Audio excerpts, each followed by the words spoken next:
Thank you so much for joining us today.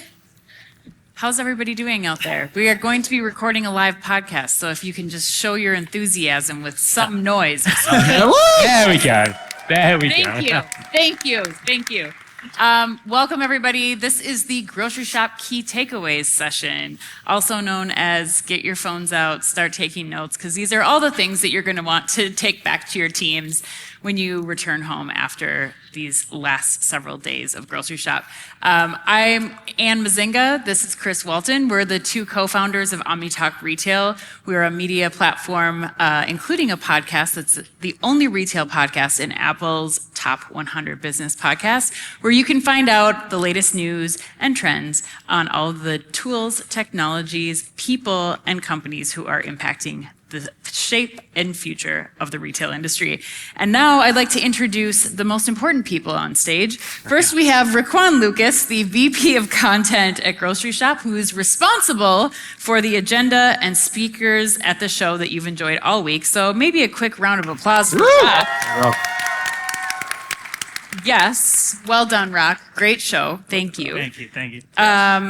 And then we have Ben Miller sitting next to Rock, who many of you know and also have experienced shows with from Grocery Shop to Shop Talk. But Ben is the VP of Original Content and Strategy here at Grocery Shop, also responsible for the research and the insights across the Shop Talk group, including the Grocery Shop Zeitgeist that Rock and Ben presented yesterday. So Thank you. Round of applause for Ben, too.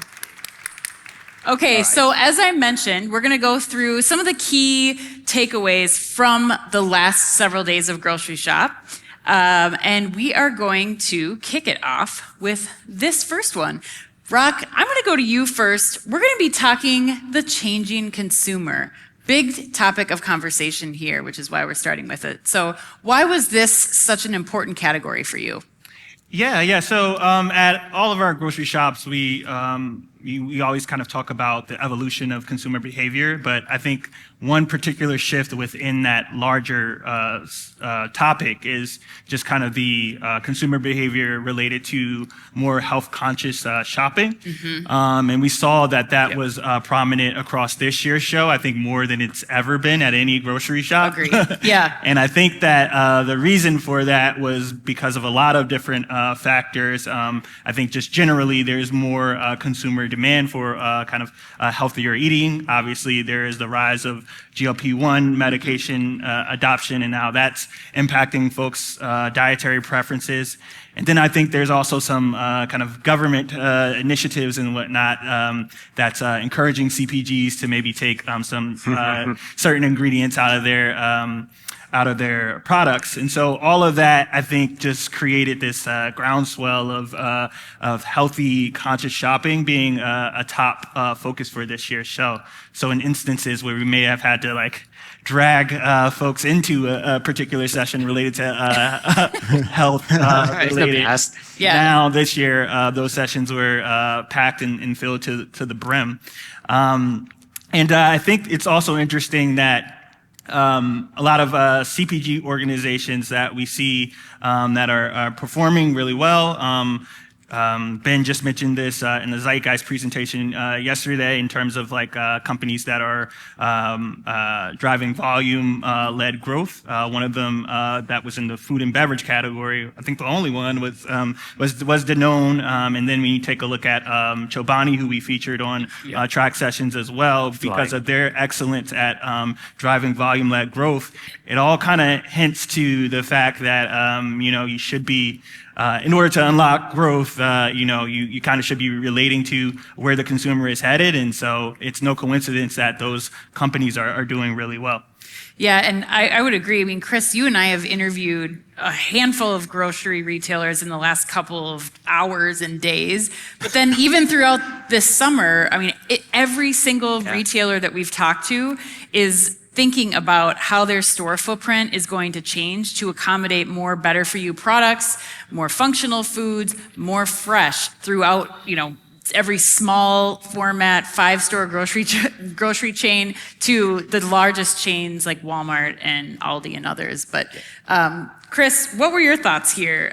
Do you feel like this has been consistent among themes that you've been hearing from at the show? Yeah, I think so. I mean, I would build on what you both just said by saying, the funny thing to me is it's not really anything new.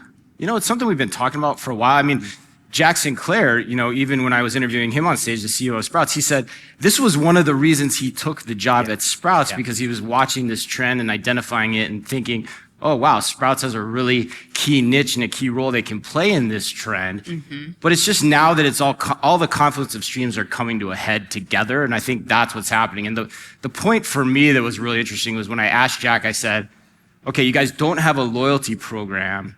Are you thinking about the trend of food as medicine within the design of that loyalty program? And he said, yes, 100%. And I was like, okay, here we go. All systems go. So yeah, that was my take.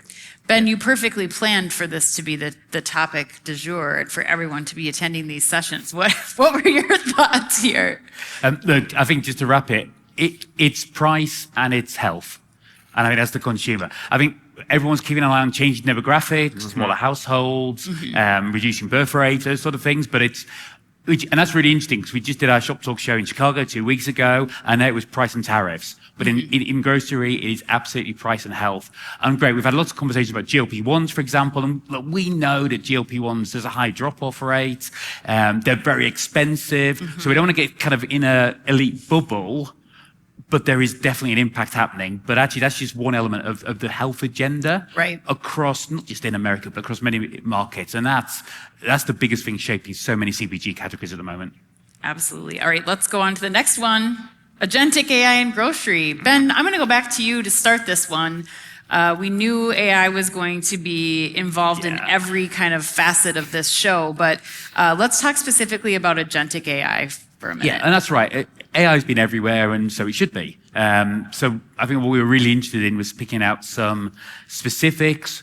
Really liked the conversation yesterday. So we had Desiree Gosby from Walmart on the keynote stage, and she talked about the use of how they're going to evolve their CX. So the idea that when you land on the Walmart homepage, you can give it a mission, an idea, a prompt, and your whole CX will change accordingly, which is huge considering how we thought about websites and online shopping.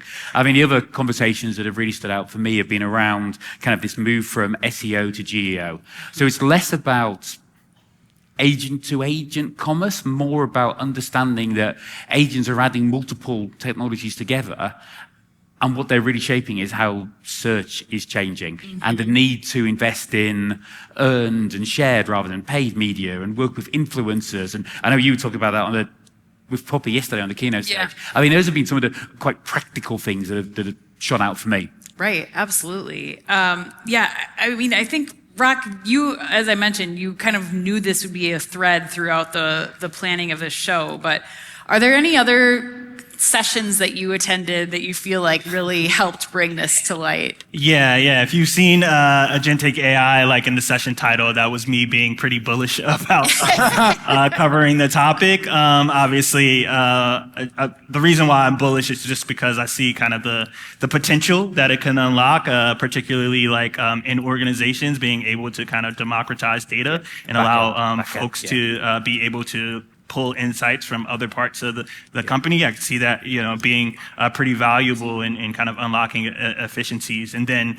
of course, there is the external use cases of it, which was talked about as a part of the Walmart and Colgate-Palmolive keynote as well, and its ability to kind of transform shopping experiences. And so I think it's exciting times, but to Ben's point, we obviously want to be able to call out specific use cases. And so that's important. But I think what I was really excited about and kind of learned at this year's show is just that there seems to be a point where consumers have and I guess employees too have put their trust in AI a bit more. I know Walmart was talking a lot about how they conducted a survey related to consumers' trust and how they were seeing that consumers' trust in AI is up there with their trust in influencers when it comes to product recommendations. So the trust is there. And then when you think about it in its use cases internally, I was listening in on a conversation around agentic AI and how one of the learnings was that they needed to kind of dial back the explainability of AI because they felt like the associates or the employees got that and didn't necessarily need all of the logical steps to explain why the agent made its decision. So there seems to be the trust is kind of there and or at least getting there, and that's probably a big hurdle in terms of what the agentic AI can potentially do. Yeah, I mean, I think there was a session that I went to, Jason Cottrell of Orium, who was exactly pointing that out, that developing that trust from your employees in using agentic AI. And one of the ways that he suggested doing that was the golden rule of AI, the new golden rule, which was if a task needs to be completed 3 times or more, it needs to be automated, and that's the key to getting to your consumers or to your users or your employees, whoever the end individual is, and making sure that you're making those processes as simple as possible for them to kind of get early buy-in on the technology. Chris, close us out here. What were your thoughts? Oh man, yeah, I mean, not surprised that agentic AI was a topic. We talk about it on our weekly podcast all the time. I think, you know, when I attend these conferences, I like to try to step into the shoes of, you know, being a former high-level executive at a retailer and say, okay, like, what is my big takeaway? And the nugget for me, if I was going back to my teams in my office, was what Abby Stark said in regards to the overall umbrella topic, which is technology is changing so fast that our 5-year planning cycles are not the right way to plan anymore. So I would actually take that back right now and say, okay, we have to change the way we're doing our planning. And now I don't know what that means for every organization, but I think it's got to be on faster cycles, more typical of what you'd see like in a product management cycle, you know, in digital too. You got to take that throughout the whole organization because you just don't know what you're shooting for, you know, for a very long time horizon. Right. Great way to wrap that one up. Let's go to the next one. In-store efficiency and engagement. Chris, we're going back to you on this one. Oh, okay. In-store efficiency. Well, so yeah, going back to tech again. I mean, I think tech, you know, in general can be used to either solve a problem or capture an opportunity, right? And that opportunity can be latent. And I think my big takeaway from this show and also for the grocery industry is the best application of tech right now is probably to make your stores more productive and more efficient. That's where I'd be focusing my technology infrastructure investments. And so it'd be things like, you know, how do I get better inventory accuracy on shelf? How do I reduce my pricing workload for this employee savings, as well as because of the fact that employees hate doing that job? I'd be looking at, you know, all those things that also help aid employee retention that just make their lives that much better and that much simpler as they're working day to day. That would be, you know, kind of my big takeaway on this topic. Yeah, Rock, there were a few startup pitch winners that you wanted to call out, I know, because they were really focusing on what Chris just talked about. Yeah, exactly. So I think that, you know, as a part of the Zeitgeist presentation, we said some similar things, which is that, you know, when it comes to technology adoption, you know, thinking about in-store efficiency is a good way and route to go, and particularly robotics was one of the technology use cases that we called out, and it sounds like the judges of Shark Reef Startup Pitch this year were aligned in that thinking because they selected as the Judges' Choice winner Muse, which is a really interesting company that focuses on in-store robotics. To Chris's point, to scan inventory in the aisles, but it's also kind of a modular robot, meaning that there's different attachments to it, so it can also kind of serve and help with e-commerce orders as well, and getting items from one part of the store to another. So it's kind of adaptable in a certain extent. Yeah, I agree. I feel like the topic of inventory visibility seemed to be the place where the majority of retailers and brands that we've spoken to over the course of the last few days were focusing in on. And I think the other important thing about that was it also depends on the readiness of your teams and how quickly they can take the data and make it actionable. So there's robotics, there's fixed position cameras, there's, individuals wandering the store aisles who can look at inventory visibility, but it really depends on how quickly your teams are able to take that data, what items in their to-do list for the day they can prioritize for their teams, so that you can make that data, you can take that shelf visibility that you have and turn it into something that can really make an impact on the business. Ben, in-store efficiency and engagement, was there anything that stuck with you? I mean, yeah, just to round this out, I think this has been a huge topic. This would probably be my number one. Yeah. And I think if I were to summarize and to paraphrase, I think it's all about the store, stupid. Yeah, you want to get behind the e-com growth. Even Ocado were on stage saying if you want to drive e-com growth, you've got to get your stores running. And then there is a time to move into automation.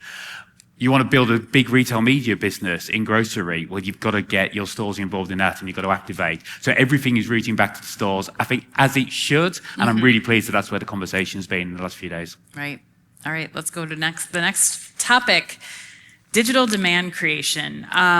I will start this one off because, as you mentioned, Ben, I was on stage with the founder of Poppy. Yeah. One of the quotes that she said that really stuck with me was that 80% of what we do at Poppy is planned, but 10% is very opportunistic, based on viral trends. If something goes viral, how did we make a flavor out of it? That was Allison Ellsworth. And so she talked about how they have to build these teams. Like they have a culture team at Poppy that really focuses on being able to take action on the 10% of the content or of the digital demand that they're getting. And they take that, and it's like a SWAT team that can go and take action on that right away. And the second thing that she pointed out that I think is also really pertinent to our earlier conversation about agentic AI is the focus on creators and influencers and how important that is to the future of grocery retailers and brands as agentic search becomes more popular, especially with the younger generations when they're discovering and searching for product. Brands will have to rely on those individuals to make sure that their content is showing up early on in those searches. Ben? Yeah.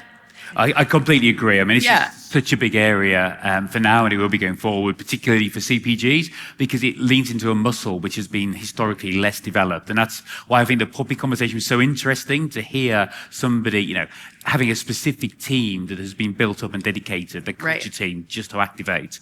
I mean, we shared a model during the Zeitgeist, which is something, particularly thinking about CPGs, around driving availability. And we talk about product availability, i.e. getting your product in front of the consumer, wherever they want to buy it, but also mental availability. So driving that, being front of mind, and that mental availability has to be driven digitally. That's where consumers are, that's where you create demand. So bringing the two together, and look, there's been a whole series of conversations that have been great around that, but yeah, it's massive for our industry. Right. You have to be thinking about how the consumer is interacting with the brand in every space, pre, post, and during their purchase. Rock, what about you? Anything that you'd throw in here for? Yeah, I mean, I think we've always it's always been shared that while a lot of the transactions in grocery are taking place in physical, we all know that shoppers are digitally influenced. That's been said a zillion times. But I think that in addition to kind of helping with that digital demand creation and helping with conversion and transactions are kind of tools out there. So I would have to go back to Shark Brief startup pitch to share that. We need to know. Yeah, all of us got to see the startup pitch. It's all aligning. But yeah, one of the audience choice winners there was a company called Scrollmark, and they're using they're using agentic AI to assist and support on social, and how do you kind of engage shoppers in that way, and doing so in a way that kind of gets you from awareness and engagement all the way down to transactions. And so that can certainly happen just exclusively in the digital space, but there's also opportunity for that to be something that starts on the digital side and ends in kind of grocery transactions in a physical store.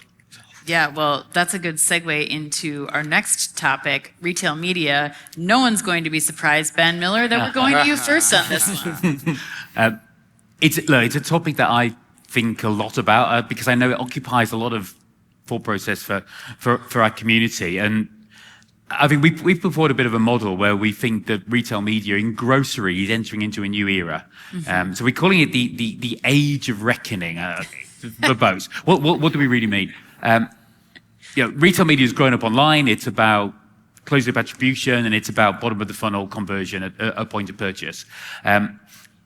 So how do you apply that to grocery where 80 to 90%, depending on your market, is in store? Well, we're seeing retail media networks developing grocery in a really different way.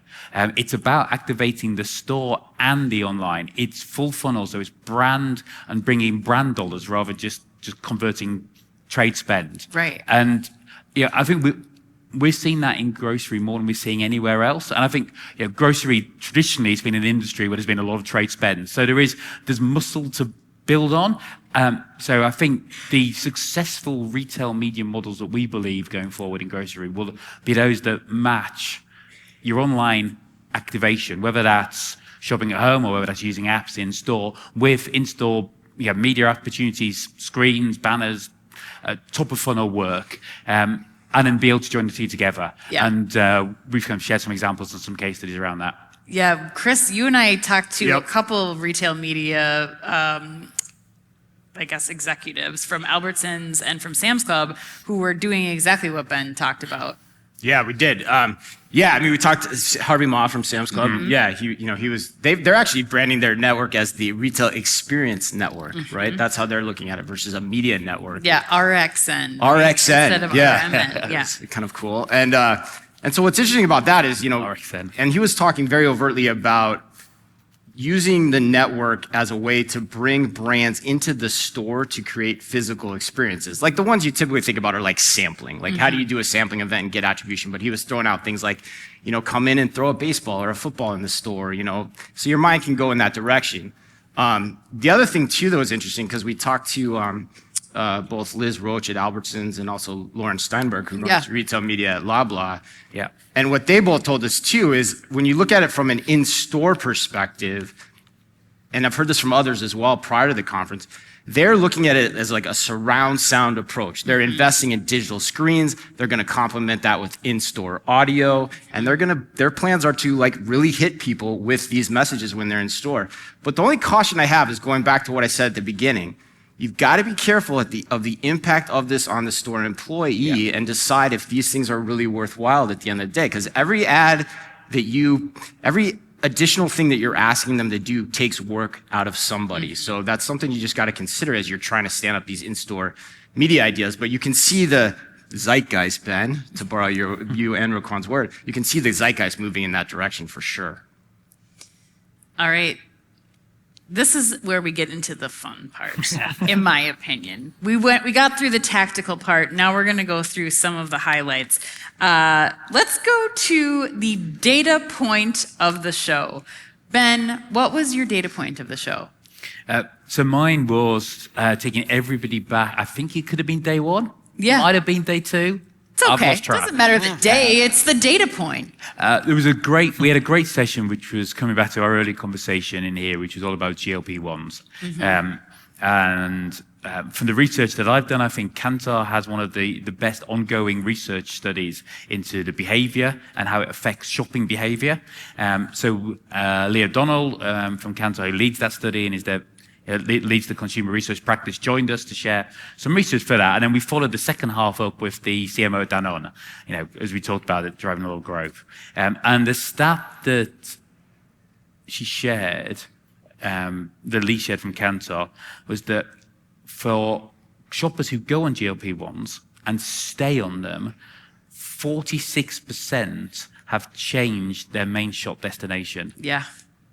So for the retailers in the room, you'd be really happy if you could make a 2% shift in changing kind of main shop behavior. 46%, and it comes back to this idea that when you're on GLP-1, you're not just on the drug, you are questioning everything about your food choices. And I thought that was stunning stat. Well, and not just the people taking the GLP-1s, but their entire household. I mean, the people taking the GLP-1s are the decision makers in the household. So it's not just them changing behaviors and eating habits, but it's likely to impact others as well, which is why I think we're starting to see more grocers and retailers looking into how they accommodate that format. My data point of the show was that 41% of Gen Z employees will quit if the tech or UX of their associate tools are poor. And I think that that's another really important underlying thing that has been part of the conversation in many of the sessions here at Grocery Shop. You have to get adoption from your teams. You have to be bringing them in early on to get input from them about what they actually need help in their tools with. Do they just need fewer devices? Is that the problem that you're trying to solve for? Is it, there's something that's sticky about one tool over another that they prefer? Is it using their own devices over using a separate device that's provided by their employer? And so I think that's a key factor that we have to be thinking about as we're developing all these new tools and technology. Rock, what was your data point of the show? So my data point comes from Sam's Club. Rena Hurst took the stage just yesterday to talk about unified shopping experiences, but the specific stat that she referenced was just how they're seeing incredible e-commerce growth, and they mentioned that 2/3 of their sales growth is attributed to their e-commerce business, which I thought was incredible. Wow. And so I think when it comes to Sam's Club, I think they're at the intersection of a couple of things that we talked about, again, as a part of the zeitgeist, which is this channel switching that's occurring. So for Sam's Club, it's obviously the kind of move and shift towards club formats that we're seeing some consumers take. And then when you apply that also to, just the shift towards online grocery, that just is allowing them to be quite successful.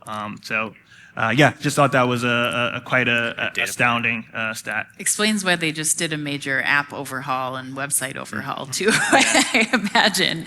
All right, Chris, what was your data point of the show? I had a different one coming in today, but my new WTF data point is actually the stat you gave for Poppy, because she said 80% are what'd she say, planned? 80% of of what we do at Poppy is planned, but 10% is opportunistic. So what's the other 10%? That's my question. But anyway, and those were the numbers that were shared. But I just picked up on that as you're saying that. I was like, okay, so maybe they're semi-planned. I don't know. But no, in all seriousness, my favorite data point was something Lauren Steinberg said again to us when we interviewed her. She said 45% of online grocery add to carts happen through search. And so that's real data from her that she's seeing on her website. And that's just right now. So as AI continues with language model search on own sites, as agentic AI continues, where does that number go in the future? I think that's important to think about. All right, let's go on to top session. Chris, what was your top session? Ooh, my top session was on day one. I always love the table set when they bring all the consultants in and they show all the macroeconomic trends that are happening. So when Ipsos came and TD Cowen came and Deloitte came in and they talked about all the macroeconomic trends. I think that just helps you see everything from a bird's eye view. That's just always really, really interesting to me. Excellent. Ben, what was yours? I think my favorite session was Tim Steiner's keynote. So Tim Steiner, CEO of Ocado Group, that was back on Sunday. Chris, you led that interview. And I think really, Chris, you and I have talked about this. We were, and I'm sure some of you were as well, in the audience at Shop Talk in Spring in 2018. Yeah. When Tim did his keynote, and it was great. And he just basically sat there and told us everyone's doing e-commerce wrong. And actually, what was fascinating, Tim is one of the only, if not the only, founder or co-founder of who is still a CEO of a major listed company in the UK. So the conversation was able to balance that kind of that founder knowledge and passion for his business with also looking forward at the organization. And what you heard from Tim was a very measured, I thought, balanced view about recognizing where automation and particularly large-scale automation fits into it. And he left with a real provocation. And that provocation was, as the cost of automation goes down and the cost of labor continues to goes up, is there a point, and he was very clear, it won't be in the next 5 years, but could it be in the next 10 years, when it's cheaper to run a large automated warehouse than it is to run a hypermarket? I think that's probably one of the lines of the show that's generated some of the most conversation Yes. that I've heard. And I think that was a really interesting thought point for everybody. Can we do a show of hands? I'm curious how many people in the room think that will happen. 2 people. Spares. Okay. Wow. All right. Yeah. And I think that's the fun part, isn't it? Yeah. To try and figure out where things 100%. might go to. But I really enjoyed the provocation, and I also enjoyed the real detail he shared about where the business is now. So yeah, you did a good job getting that out of him, Chris. Well done. Thanks. It was definitely one of those stats that will keep us thinking, I think, and that's the best part of it. 100%. My top session. How many people in the audience attended a test kitchen session? Show of hands. Yes, good. Okay, Great. great. I mean, this is not about pumping grocery shop, but well done. Be. Well done, That's guys. It can That's be, okay. and I will for a minute because so for those who didn't attend, the format was very different. It wasn't a panel style like this where, people are talking at you. It was so interactive. You got a quick presentation in the one that I went to. Mine was with Brian Bell from Church and Dwight, and Jason Cottrell from Orium that I attended. But then you got a whole 20 minutes to just sit there and ask questions, and the audience could talk to the presenters. And I think that was such a unique format that I've never seen at any of the conferences that we've been to.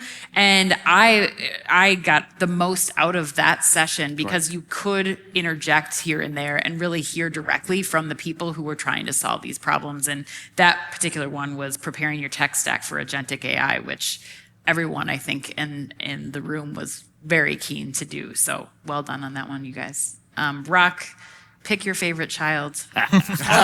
What was your top session? Well, I think I'm going to continue the boosting of egos of folks on the stage by sharing my top session as being the track keynote that been delivered with Neil Reynolds, who's the Chief Customer and Digital Officer at Mara Snacking.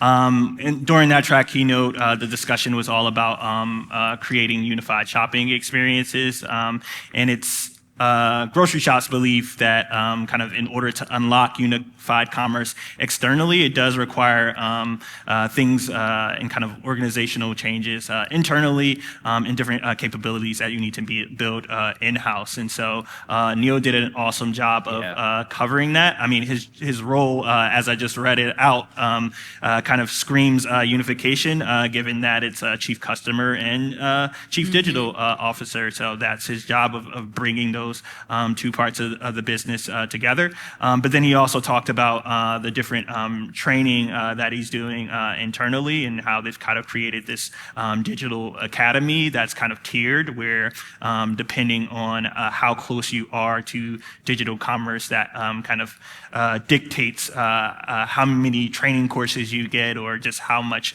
information you receive. So, some people get a digital crash course that's a one-on-one level, and then others get more expert level, content. And all of that, I think he mentioned, was also powered by generative AI too. So just a cool way to kind of highlight, how you bring the company and upskill it in order to be able to execute unified shopping externally. Yeah, and I mean, look, Neil's great, and he's almost uniquely placed with the perspective that he has to be able to share this. So if you weren't able to join that session, I know he'll crop up on kind of more interview-based podcasts, etc. So if you do get the chance to listen to Neil's view on how you bring together digital and physical from a commercial, he's a salesman, pure commercial thing. It's really interesting to listen to. All right, let's close it out with best offstage insight. This is my favorite category. Yeah. I'm gonna start because mine is a little somber, and so I'm hopeful that your insights will bring us up and end us on a high note. But one of the most surprising things that I heard off stage, I was speaking to a retailer who had just launched a buy now pay later program mass retailer. And the idea was really that people were going to be using this for things like birthday parties or holidays to buy gifts for people or a patio furniture set or something like that. When in fact, the thing that they're seeing most of their customers using BNPL for is fresh. It's for produce. It's for the essentials. It's not for those big items that we thought that it was. And so I think that's just something for all of us to leave with a new consideration for, and what that means for the consumer and how they're thinking about their essentials purchases right now. Completely. Chris, what was your Oh man, best offstage insight? I don't know if this will be a downer or it'll be uplifting and inspirational. It kind of goes on to what Ben was saying too. So when Tim Steiner made that prediction, when he said that, at some point e-commerce grocery will be more profitable than the traditional way of doing grocery. I've been thinking really long and hard about that, and I've been talking to everyone I can outside the sessions about it. And most of us would say, like, the numbers that you showed us when I said, show of hands, how many people believe that prediction? There were 2. We said, yeah, probably 95, 98% of the folks probably don't agree with that.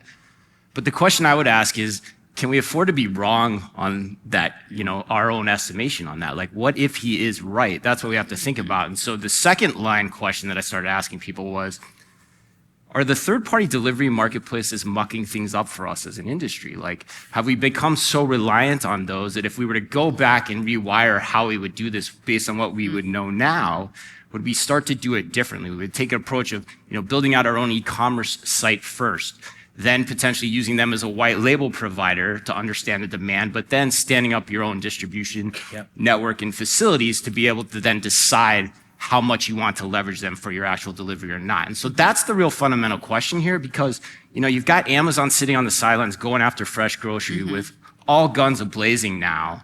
And do we get to that point where we hit the inflection point where cost of technology comes down, human labor keeps going up? I don't think it's beyond the realm of possibility to consider what he said that it actually could happen. So that's what I've been thinking a lot of time, or spending a lot of my headspace on. Yeah, I think now a lot of people in the audience will be too, is my guess. Brock, how about you? Best offstage insight? I think I'm probably gonna cheat a little bit because it's not necessarily an insight, but just something that I've been kind of seeing thematically throughout some of the conversations that I'm having, either on the show floor or just when I run into people, which is this continued conversation around leveraging technology in a way that is practical, in a way that is specific around a use case versus having these grandiose conversations around agentic AI or generative AI. And so obviously that's something that we were cognizant of when we created the test kitchen, and I've been kind of just leveraging and taking in the feedback that I've been getting about that to inform how we shape Groceryshop 2026. So, Yeah, exciting. Yeah, I can't yeah. wait. Ben, close us out. Okay. All right. I've got a couple, so bear with me. Okay. We got a Insights. timer, Ben. Insights. And I get in 2 minutes. trouble from you if I don't hit 2 minutes. We this. can do this. Got his mic. Firstly, one of our track keynotes during the conversation, during the show, and we've mentioned it already, was with Lauren Steinberg, Chief Digital Officer from Loblaw. Kind of one of the things when you get to be on the team at Groceryshop, you don't get to choose what sessions you go to. So I wasn't able to be in the room for that one. And if you, like me, weren't able to go in the room for that one, she did actually drop by your podcast, your booth, which you've been doing Fusion Group, and she had a conversation with you. So I listened to that this morning. It's excellent. I won't share a lot, but there's some really interesting insights from Lauren in there if you haven't heard from her. So that's one. Strongly Is this recommend because I it. said something about the test kitchen? Sorry? That now you're going to Returning the favor. I love it. This is a good exchange we have going. But the other thing, look, we've talked a lot about adoption and about technology adoption and inspiring teams and individuals and giving them space to do this. On the stage before us with Jason Goldberg, I think Jason's still out in the audience somewhere. There he is. Front row. So Jason inspired me in a conversation that we had in the speaker room a couple of days ago. And something that he picked up, which I've then followed up on, which is the number of people at the show, delegates, attendees, your good selves, who are using AI tools to help get the best out of their time. So we talk about the adoption of AI and how you have to experiment and how you have to work for it. And so I've talked to people who are using AI tools to listen and summarize sessions and share them between colleagues, to create LinkedIn posts. I've spoken to somebody who created their own digital twin of themselves to represent themselves in a meeting because they had to be somewhere else. And I spoke to somebody who was working out what their next role should be. So they uploaded their CV, their sort of case studies of some of the things that they've been doing, and a few series of other bits into AI, and then put a couple of different job descriptions they'd been sent and asked them which one they thought was the best fit. And what played back, they said, was quite frightening, reflecting their thinking. So, the change versus when we were all together in Las Vegas 6 months ago in spring is huge. So, congratulations to everybody. But this change is so rapid, and I think we're only just starting to figure out how we can all use AI and continue to experiment to make our lives even more productive. Right. And when this podcast goes live, there will be a transcript available if you want to put it into ChatGPT, summarize it, and then use that as the slide deck for your team when you go back. Thank you again so much to all of you who have joined us today live for this session. Ben, when is Groceryshop next year? We are back 3 days, not 4 days, 3 days, 22nd to 24th of September, back in the middle at Mandalay Bay. Thank you everyone for joining us. Really appreciate you spending your time with us. Safe travels home. We'll see you all very soon. All right. Thank you. Alrighty.